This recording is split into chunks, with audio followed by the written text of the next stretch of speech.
it's like, just calm down, folks. Just calm down.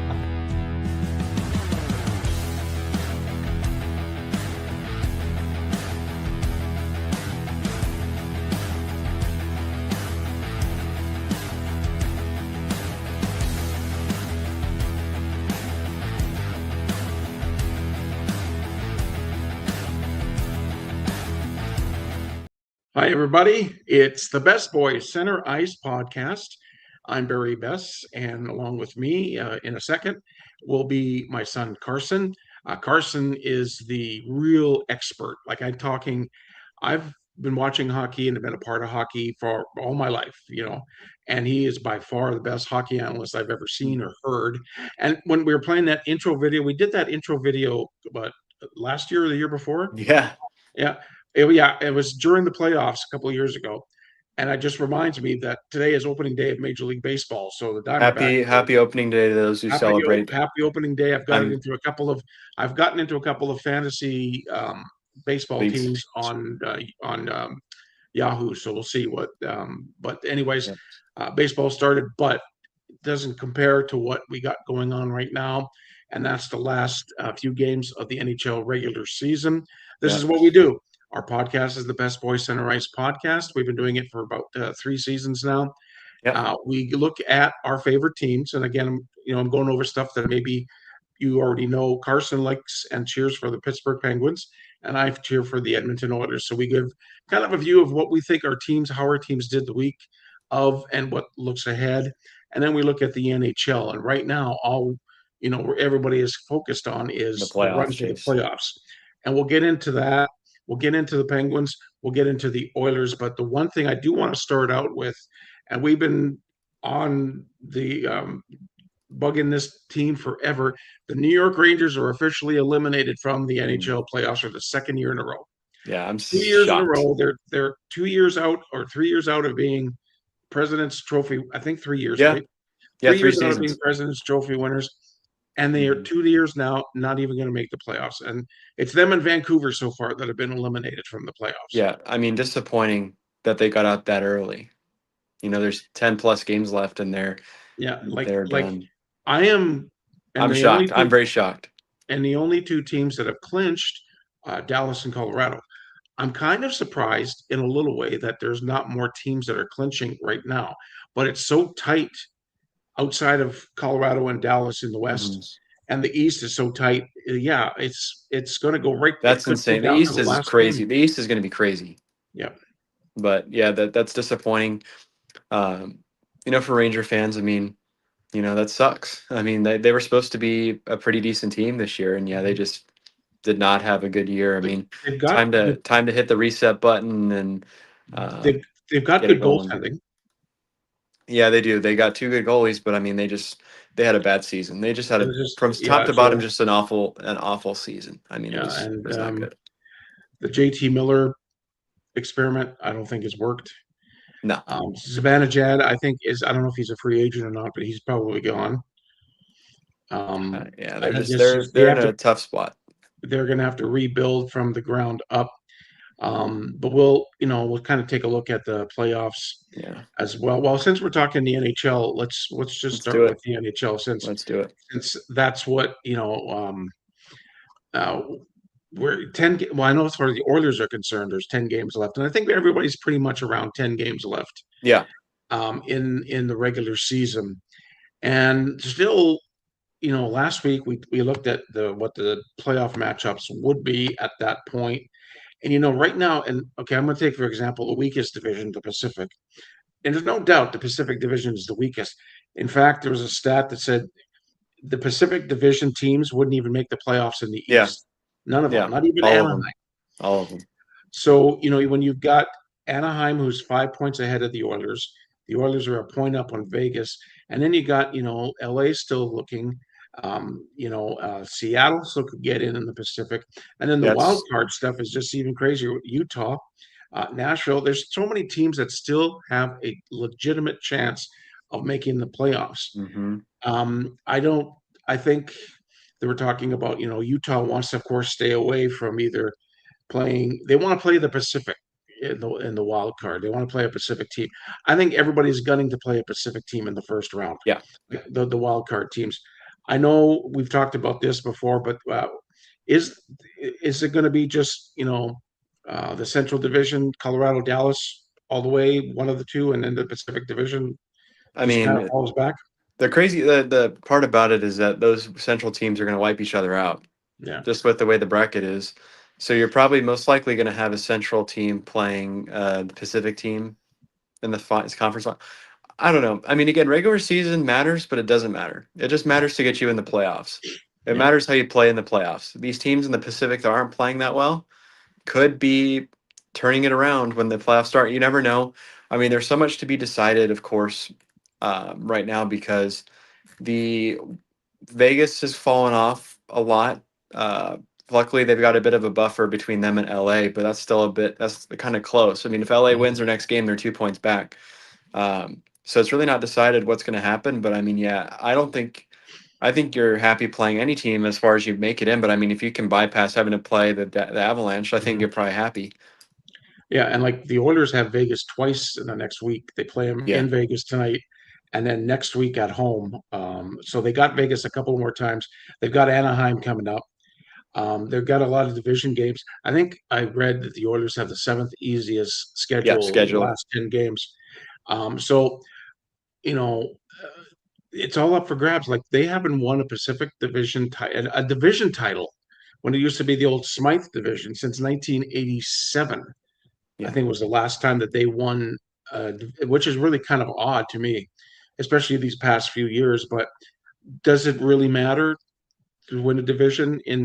I don't think so. No. Like you said, Carson, you get into the playoffs and everybody's It's slice it at 16 ways. It's an even yeah. slice. That's it. Because I mean, every You could team's got have a a good enough team like chance. St. Louis a couple of years ago that came from out of nowhere. You could still we've had wild card teams that have gone to the Stanley Cup final. Didn't Florida in the first year Yeah, they got Florida to the did it Stanley in Cup final was 23. a yeah. They were the second wild card and they Second made it wild to the card. So finals. it can happen. You just got to get into the playoffs. And once I go a little bit deeper into the Oilers, I'll kind of talk a little bit more about that. There's, with this time of the year, the Oilers are facing it with injuries with Leon Draisaitl. Thomas Chabot, the defenseman for Ottawa, is out for the rest of the regular season and possibly the first month of the playoffs. He's going to miss the first round, most likely. He had surgery on a broken arm. So that's a tough blow. That's a for bad Ottawa. break for Ottawa because Ottawa's a team that is one of the teams scraping for a spot. And I mean that's gonna attest to their youth because their youth are going to be taking up that defensive core. Where the Penguins are actually playing them right now, so I saw a little bit of that already in the beginning of the game. But yeah, it's going to be tough for Ottawa. But I mean, that's a team that probably can withstand it with how they've been playing. Yeah. So another Barrett Hayton from Utah is week to week with an upper body injury he suffered after a collision with a teammate Tuesday against the Oilers. And again, excuse me, Utah's battling for a wild card spot. And when you get to this time of the year, you don't want to have to deal with injuries. No, you'd hope that you get the injuries done earlier in the season, but you got to deal with it, and it's how you deal with it and who's the next man up that really is key for when you can't look at it like, oh, what are we going to do, somebody's got to step up and make a difference when a guy like Leon Draisaitl's out, and I think and I'm going to mention it too, that Matt Savoy has really come along, and Jamie's watching, by the way. Hello, Jamie. Hope she had a good time with the Capitals weekend that she was. I saw some pictures and stuff. They had a good time. Anyways, back to the NHL. We'll get to the Oilers and the Penguins here in a bit. Arturi Lehkonen for Colorado returns tonight against the Winnipeg Jets after missing the last 11 games with a rib injury. So not that Colorado needs. They're pretty strong anyways, but you get them. It helps. It helps. And then, basically it's 10 games and it's going to be the fun time. It's going to be the playoffs. Yep, April 18th. And I think we're going to see it. Like there's teams that I don't know. Who do you think is going to one of the bubble teams? Who do you think is going to make it, and who's just going to fall totally apart? I think the Wings are going to fall apart in the East. I Yeah. think they've kind of had that reputation the past few seasons where they just have it and they just, I don't want to say they blow it, but they don't get there. They just, something happens and they just miss out. Um, I mean, the East is going to be crazy though with how many points you're going to need to get in.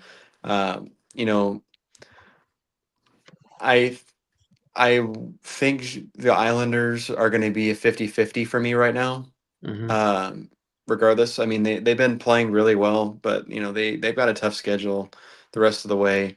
But I think Detroit's just going to kind of fall a little bit short this year. I think they just right now have been playing not their best the last little bit, and they've got to they don't got much time to get Yeah. back. I want to say my wife Beth is watching Oh, us hi Beth. tonight. Yeah. So, and Jamie commented, it was an amazing trip. So glad we were there when Yep. Ovi scored Oh his yeah, he got the 1,000th. 1,000th overall goal, and they were at the game. Yeah, Pretty cool. that's something that you're never going to forget. I don't care. Yeah. Like we dog Ovi, we've always dogged Ovi, but that would have been cool to be a part of that. I know. I was watching. I was praying that he was going to score because I mean Yeah. that's a big milestone. I mean, it's only two people have done it, Mhm. and What ab- against a good team like the Avalanche too. That makes it even sweeter. Now? What about the West? Bubble teams that can or make it or going to fall apart. Um, I mean, pretty much. I think the only teams that are really going to be going for it right now. I I think LA is going to miss. I think they've kind of had up and down too much, Hmm. too inconsistent. I think Seattle could do something and make it in Yeah, somehow. I mean, they've got if they win their next game, they're 3 points back of the Predators. Uh, I mean, again, the ball is in their court. If the Preds mhm, just keep winning, they're going to be in. yeah, That's the thing. So the thing is at this point of the season, for the teams that are in, like the wild card spots or the bottom of their division that are able to squeak like the top three spots, if they just keep winning, they're in. yeah, You're playing catch up if you're behind. So as long as like the teams like Nashville in the West, or you go to the East, you look at Ottawa, Boston. Okay, even the Islanders, I know they're the cut, but as long as those teams keep winning, they're in. yeah, And really now it's going to be a matter of those other divisional races for mainly like you look at the Metro. The Metro is going to be flip flopped for the next few weeks until the final standings are because the Islanders, Pittsburgh, and Columbus are literally all 1 point, 1 or 2 points separated. hmm And so you play one game and you lose, the other team wins, they pass you up. It's gonna be intense. But yeah, I think the West, I think LA is gonna fall down a little bit, and I think Seattle's gonna pass them. It's just a matter if they can catch the Preds or not. Okay, okay, yeah, I kind of have to agree with you. I think LA for the 4 years they played against the Oilers, they just seem to be a little less of a Yeah. team every year. And Well, now, yeah, I and don't I I even don't see said them with the making a Panarin push. deal, like I just didn't think it made sense. I No, mean, they're a good team, but they're going to be on the outside looking yeah, in, and you never know. Again, that's what's great about this sport is that you can be wrong in so many ways that you didn't imagine. But I just don't see LA making it out. no. All right, well, let's start with our week that was. We'll go with the Oilers first. The Oilers are 35, 28, 9, second place in the Pacific. They're five back at Anaheim and one up on Vegas. The record hasn't been that great since the last week show. They're 1-2-0. And again, I seem to be a broken record. Jari, Jari, Jari. Now, Carson knows the trouble that he can cause. Even though he played very well in Utah the other night, he still looks out of position. And I know you probably noticed, and I've noticed it more now that he's an Oiler. He makes a save, but then he's way out of position if there's a rebound. And that's to me is like, like he's just like overdoing it. I don't know what it is, but if he doesn't control He's the so the committed to rebound, that one shot that he yeah, doesn't think about the next one. now the D in front of him, especially against Utah, were blocking shots left and right. So he only had to face 16 or 18 shots or something like that. So he played a little bit better, but I'm still very concerned about him. I don't know I think Ingram's going to get the start tonight against Vegas. Vegas. Uh, I just think that it's not like Jari's not the solution, and he's not No. going to be the solution. Mm-mm. There's nothing we can do as far as the Oilers are concerned right now. Nope. They They have to got to go play with with him. that. Hopefully, Ingram comes up to be one of those guys that comes out of nowhere like Aiden Hill did a few years back with Yeah. uh, Vegas. with Vegas. So again, if the D can keep the people away from the front of the net and block shots, then Jari will be that much better of a goaltender. But I still get nervous whenever they come down Hmm. the ice. Yeah. I talked about with Leon Draisaitl being out for at least the next 10 games till the playoffs. Somebody's got to come to bat, and I think Matt Savoy, the rookie, is coming into his own because he's on the big line with McDavid now, and it really looks like those two have started to get some chemistry. You watch them on the line together, whether it's Ryan Nugent Hopkins on the other end or if it's Zach Hyman. They seem to have a good chemistry. Hmm. And once you get Draisaitl back for the playoffs, um, you put Draisaitl back on that second line, and you can put I think you put Podkolzin and Kapanen back with Draisaitl. That seemed to be the line that worked the best Yeah. to me. But until Draisaitl comes back, the Oilers still have to win hockey games, Yep. and they have to have everybody, everybody Everybody playing, all in. all in. Like Roslovic is playing. He's got a quiet 20 goals this year. There's some of the role guys are played really well, and they have to continue to play well because they can't just rely on McDavid every Yeah. fourth line to go out and do something magical. They have to do something themselves. They have to, whether it's changing their attitude of going in, dumping the puck, chasing it, forechecking, instead of trying to do, the big passes. Yeah. Just get in there and start playing your game. Don't play the other team's game because there's still 10 more games to go. Like you said, it's still wide open. The Oilers could be in a wild card spot if they don't, smarten up, or they may not even make it. That is if they really fall apart, which I hope that doesn't happen, but they just got to keep winning. They've got this, like I said, the seventh easiest schedule in the last 10 games. So we'll see. They have to pull things together. Congratulations, Connor McDavid got his 1,200th point and 400th goal against Utah, and he's one assist away from 800. Ryan Nugent Hopkins also hit the 800 point mark on Tuesday against Utah. Utah. Then 10 games left, 4 on the road, 6 at home, seventh easiest schedule. Tonight they're in Vegas, coming up at 8:30. Saturday at home to Anaheim. That's going to be a test. They're 5 points back of Anaheim right Hmm. now. And then Tuesday at home to Seattle, another division. And then a Yep. week from tonight at home against Chicago. And then I think Vegas comes in after that. So some work to be done for the Oilers in the next couple of weeks. They can't ride into the Hmm. playoffs. They're gonna have to fight for every Yep. puck drop, every Every. period. There's going to be no taking a break if Yep. they want to make a run and they want to try to get a third year in a row into the Stanley Cup Finals, which I don't know if that's going to happen or not. They need to um, start Mhm. just consistently playing better defense like they did Tuesday Yep. against Utah. Goaltending, you got to try to get more confidence out of your goaltenders. I think Ingram does. I don't have a problem with Ingram. He'll let in a couple of soft goals, but he's let in less goals over his last 6 or 8 games. So it's just a whole team effort. And then it's just like you gotta just worry about yourself. Don't worry about Yep. everybody else. I agree. I agree. So now the Pittsburgh Penguins. Kind of roller coaster. I mean, they're in that race where it's super tight. I mean, it's going to come down to the last couple games. Right now, they have 11 games left, and counting in tonight's game, they're playing against Ottawa. So they've got some work to do. They're at uh, 84 or 86 points right now in the standings. So they're having a really good season, 35, 20, and 16. But this last week was, again, like I said, a roller coaster. They played 3 games since we last talked to each other, or did the show, I should say. The first they played on Saturday against the Jets, a wild roller coaster 5-4 overtime or shootout win. That makes them they're 2-10 in the shootout now this season with that win. Crazy stat, but they got it done. That game started off hot. The Penguins got 2 goals in the first 2 minutes. Then the Jets came back. I'm going to talk about this deeper as well, but goalie interference has completely screwed the Penguins so many times this season. It's not even funny. That game, the Jets got back into it because of a bad call where the Jets got their first goal and Erik Karlsson was shoved right into Artur Shilov's and knocked him backwards behind the goal. Actually, like he was he was a bit coming out of the crease on the right side, but he was still in the blue, and he got pushed basically to the side and behind the net. So the puck went right in because he couldn't defend it, and they called it a goal, even though Carlson was pushed in to him.